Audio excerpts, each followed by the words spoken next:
Question 145. If you could know the absolute and total truth to one question, what question would you ask? I know what question you'd ask.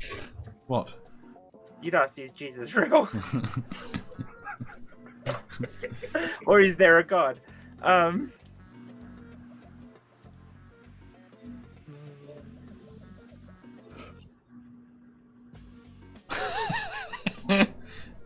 Don't all rush to answer. What is the grand unified theory? Battenberg. The actual answer to it. Battenberg. It has now been answered. I already know that. It's a cake?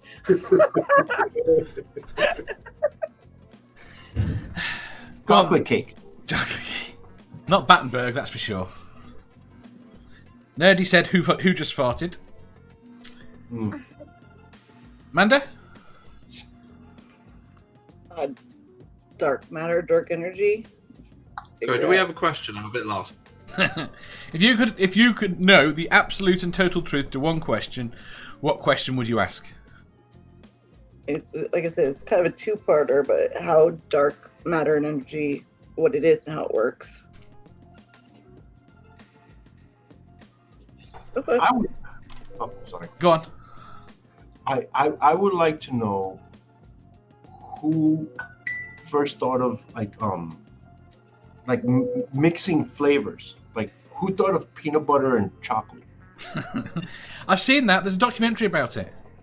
There was a crash. It's not so much who, but what led us to start mixing those flavors. Like you know what. There was a crash between a guy in a car eating a chocolate bar and a peanut butter truck.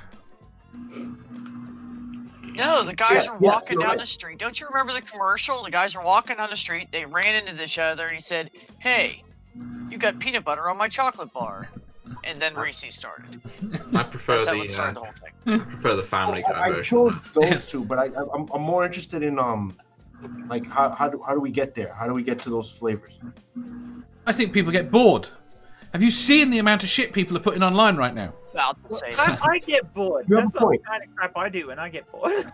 You have a point. You run out of food and you happen to have that spice and you're doing this and then I think it's one of those things.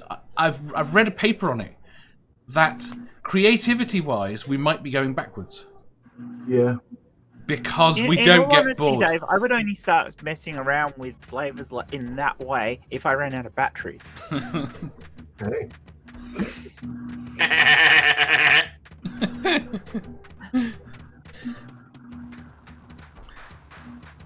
Nerdy says, "What should I ask, and what is the answer to that question?" Is that not two questions? That's a good. I mean, it's a good one. But is that what was the question that we're dealing with right now? If you could know the absolute and total truth to one question, what question would you ask? I think I may have just asked it. I would like to know how light travel. Okay. Now, I'm gonna posit my question as follows. Are you all prepared for my question? Just what the fuck is going on? What the fuck? Yeah. B. Didn't B already answer this? Did she? Although I may find that I don't want to know the answer, but once I know, it'll be too late. Yes. The answer will be foisted upon you. I'm tempted. Go on. My answer's kind of deep, though. Go on. Deep's good.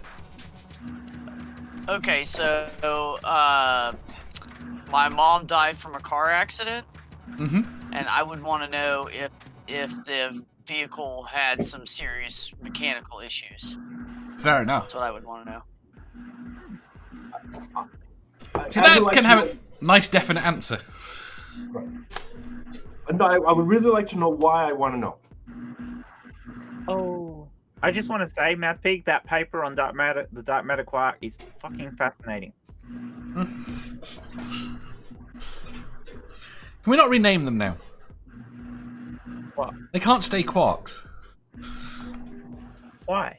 Because that was named when there was 3 of them. Bit late. I mean, we've got other things like that we name stupidly. Yeah. Well, Atom is a terrible name.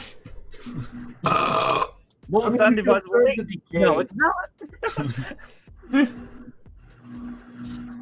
Undivided.